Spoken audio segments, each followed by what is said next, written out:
नमस्कार साथियों, स्वागत है आप सभी के आपके अपने चैनल स्टैटिक जीके ट्रिक 2.0 में। तो दोस्तों, आज का हमारा टॉपिक रहने वाला है नागरिकता यानी कि सिटीजनशिप। आर्टिकल 5 से 11 तक रहने वाला है और नागरिकता के बारे में जो भी चीज़ें इम्पोर्टेंट हैं, जो पेपर से हमारे रिलेटेड हैं, यानी कि जो पेपर में पूछी जाती हैं, एग्जैक्टली वही चीज़ें हम यहाँ पर डिस्कस करने वाले हैं। ठीक है दोस्तों, तो आप लोग वीडियो को लास्ट तक देखिएगा और वीडियो अच्छा लगे तो एक लाइक और एक प्यारा सा कमेंट ज़रूर कीजिएगा। और चैनल को अभी तक सब्सक्राइब नहीं किया तो प्लीज़ सब्सक्राइब कर लें। तो चलिए दोस्तों, हम लोग चलते हैं अपने टॉपिक की ओर। तो दोस्तों, बात करते हैं नागरिकता। एक्चुअल में नागरिकता होती क्या है, इस चीज़ के बारे में जानने की कोशिश करेंगे हम लोग। तो पहले कुछ फैक्ट हैं, उसके बारे में जान लेते हैं, उसके बाद फिर चीज़ें शुरू करते हैं हम लोग। जैसे कि भारत में कैसी नागरिकता है, तो आप क्या बताएंगे? एकल नागरिकता है। ठीक है, सिंगल सिटीजनशिप है। और ये भाग 2 है, जो संविधान का भाग होता है उसका भाग 2 है। और आर्टिकल 5 से 11 तक की इसकी बातें कही गई है इसमें। ठीक है, आइए समझने का प्रयास करते हैं। तो नागरिक क्या होता है? पहले नागरिकता से पहले नागरिक को समझें कि नागरिक क्या होता है। तो एक नागरिक ये कहता है कि एक ऐसा व्यक्ति हो जो किसी संप्रभु राष्ट्र के प्रति निष्ठा रखता तथा उसके संरक्षण का हकदार हो। यानी कि एक ऐसा व्यक्ति होना चाहिए जो संप्रभु राष्ट्र हो, यानी कि संप्रभु मतलब आप लोगों को पहले भी पता है, फिर भी मैं अभी भी डिस्कस कर रहा हूँ। संप्रभु मतलब ये है कि जो जो है अपने फैसले स्वयं ले, किसी की बात देना हो, तो वो क्या होता है? संप्रभु राष्ट्र होता है। ठीक है, उसके प्रति निष्ठा रखता है, यानी कि उसके प्रति एक लगाव होता है तथा उसके संरक्षण का हकदार है, यानी कि उसकी जो भी संरक्षण कर सकता है, सुरक्षा कर सकता है, जो भी उसके हक में है उनका एक हकदार होता है, तो वो एक नागरिक कहलाता है, यानी कि सिटीजन कहलाता है। सरल शब्दों में समझने का प्रयास करें तो एक नागरिक ये होता है कि जिसके पास समस्त नागरिक एवं राजनैतिक अधिकार होते हैं, उसे हम लोग क्या कहते हैं? नागरिक कहते हैं, सिटीजन कहते हैं। ठीक है, आगे बात करते हैं नागरिकता यानी कि सिटीजनशिप। ये क्या होती है? तो ये कहता है कि एक व्यक्ति और एक विशेष देश की बात, क्या मतलब? अगर जैसे हम भारत की बात कर रहे हैं तो हम भारत को रखेंगे, या अगर भारत की जगह अगर कोई और भी देश पर, मतलब कोई किसी और देश का व्यक्ति बात करे, तो वो अपने देश के बारे में बात कर सकता है या किसी अन्य देश के बारे में भी बात कर सकता है। एक्चुअली में नागरिकता का मतलब हम समझ रहे हैं, तो ये कहता है कि एक व्यक्ति और एक विशेष देश के बीच का जो संबंध होता है उसे ही हम लोग क्या कहते हैं? नागरिकता कहते हैं, यानी कि सिटीजनशिप कहते हैं। ठीक है, जैसा जैसे क्या होता है कि हमारा और हमारे देश के प्रति जो संबंध है उसी को हम लोग क्या कहते हैं? नागरिकता कहते हैं। ठीक है, आगे आ जाते हैं। अब बात करते हैं दोस्त भारत के निवासी के बारे में। तो भारत के निवासी का मतलब आप क्या समझ रहे हैं? देखिए, ये 4 प्रकार के हो सकते हैं। कैसे? एक तो नागरिक हो जाता है भारत का, जो कि हमने अभी कुछ देर पहले ही पढ़ा। ठीक, दूसरा क्या होता है पॉइंट इसका? एक विदेशी होते हैं, यानी कि विदेशी में क्या क्या आ सकते हैं विदेश में? जैसे कि एक मित्र राष्ट्र होता है जिससे हमारे संबंध मित्रता का होता है, और एक शत्रु राष्ट्र होता है जिससे हमारे संबंध अच्छे नहीं होते हैं। ठीक है, अगर मित्र राष्ट्र के बारे में बात करते हैं तो आप सबको पहले ही जुबान पर जो है पहला नाम आता है रशिया, यानी कि रूस। ठीक है, तो वैसे ही एक मित्र राष्ट्र और एक शत्रु देश की बात होती है। तीसरा पॉइंट आ जाता है शरणार्थी। शरणार्थी का मतलब क्या होता है? जैसे कि ये समझ लीजिए, अभी हाल ही का मैटर है बांग्लादेश वाला।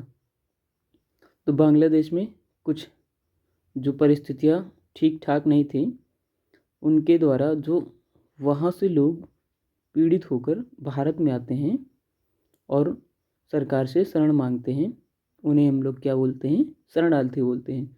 शरणार्थी 2 प्रकार के होते हैं। एक होते हैं अस्थाई शरणार्थी और दूसरे अस्थाई होते हैं।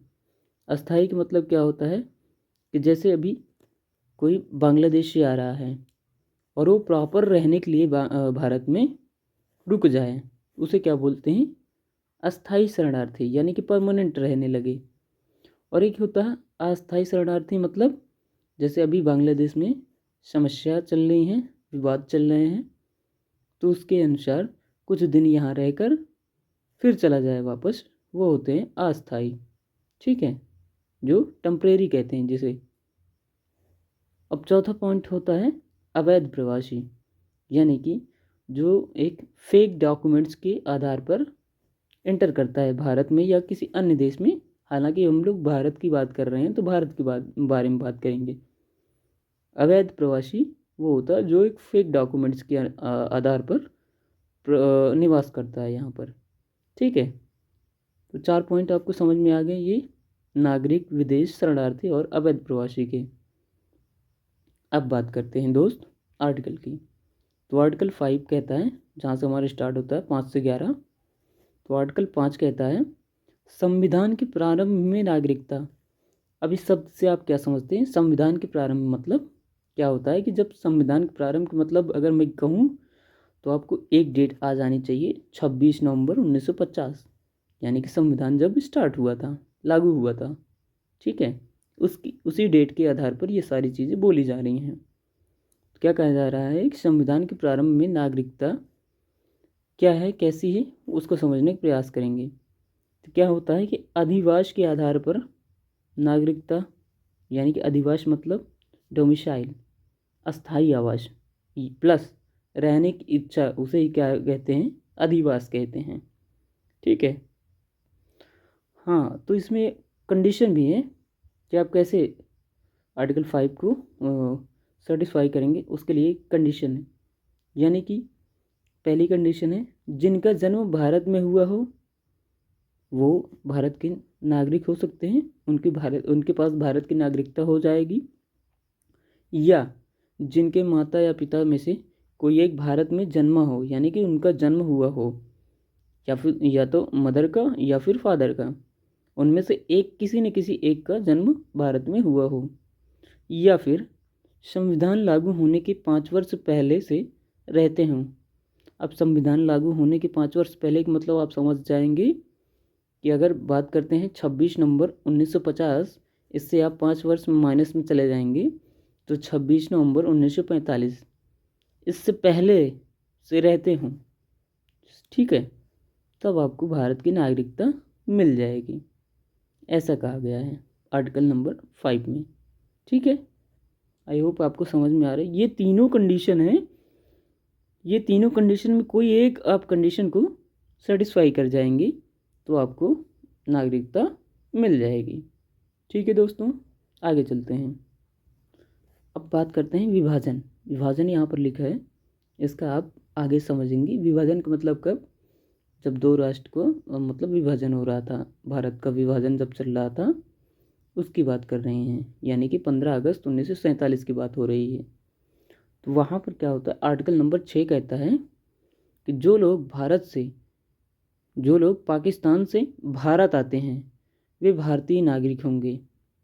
उसके लिए क्या है, कंडीशंस है कुछ, जैसे कि पहली कंडीशन क्या है, क्या चीज़ बोला जा रहा है कि पाकिस्तान से भारत आते हैं, ठीक है, उनके लिए बात हो रही है। तो वो शर्त कौन सी है? पहली शर्त है वह स्वयं या उसके माता पिता या दादा दादी अविभाजित भारत में जन्मे हों, यानी कि या तो वो व्यक्ति जो नागरिकता चाहता है भारत की, वो स्वयं यानी कि जब विभाजन नहीं हुआ था भारत का, पाकिस्तान और भारत जब मिला हुआ था तब, या तो वो स्वयं भारत में जन्मा हो, यानी कि उसका जन्म भारत में हुआ हो, या उसके माता पिता या दादा दादी में से कोई भी, यानी कि अविभाजित भारत में जन्मे हों, जब विभाजन नहीं हुआ था भारत में तब वो उनका जन्म हुआ हो, तब से उसकी बात हो रही है। ठीक है, कंडीशन नंबर ये हो गई। अब यहाँ पर एक बॉक्स में आपको दिख रहा होगा इटली की घोषणा। इटली कहता है इस घोषणा में थोड़ा सा हिस्ट्री के पार्ट है, ये आप लोग थोड़ा सा जनरल आइडिया इसका ले लीजिए। एक्चुअली ये जो ब्रैकेट बना इसका मतलब क्या है। तो इटली की घोषणा होती है, वो कहता है कि 20 फरवरी 1947 को जो है ये घोषणा आती है। वो कहते हैं कि 19 जून 1948 को भारत को आज़ाद कर देंगे हम, ऐसा उन्होंने घोषणा में कहा था। तो अगला पॉइंट वही है, हमारा शर्त है कि 19 जून 1948, इसे क्या बोलेंगे, डेट ऑफ परमिट बोलेंगे। ये पूछी बहुत जाती है एग्ज़ाम में, इसको आप याद करके रखिएगा। 19 जून 1948 डेट ऑफ परमिट के बाद आने वाले व्यक्ति को आवेदन करना होगा, यानी कि अप्लाई करना होगा, प्लस 6 माह निवास की शर्त होगी। तब उसका क्या होगा, पंजीकरण होगा, यानी कि रजिस्ट्रेशन होगा। ठीक है, ये दोनों शर्त आपको समझ में आ गई होंगी, तभी आपको नागरिकता मिल जाएगी। ठीक है, अन्यथा नहीं मिलेगी। अब आर्टिकल नंबर 7 की तरफ चलते हैं। ये क्या कहता है उसके बारे में समझने का प्रयास करते हैं। तो आर्टिकल नंबर 7 कहता है कि जो लोग भारत से पाकिस्तान चले गए और पुनः भारत वापस आए तो वे भारतीय नागरिक होंगे। अभी कैसे होंगे, तो इसके लिए पॉइंट है कि 19 जून 1948 यानी कि डेट ऑफ परमिट की बात ही हो रही है।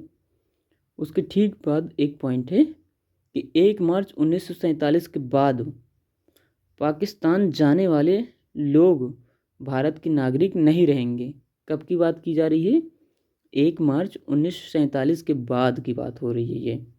ठीक है, पाकिस्तान जाने वाले जो लोग पाकिस्तान चले जाएंगे तो वो क्या होंगे, भारत के नागरिक नहीं रहेंगे, यानी कि उनकी नागरिकता ख़त्म कर दी जाएगी। ठीक है, ऐसा इन्होंने कहा, आर्टिकल नंबर 7 में कहता है। अब आ जाते हैं आगे।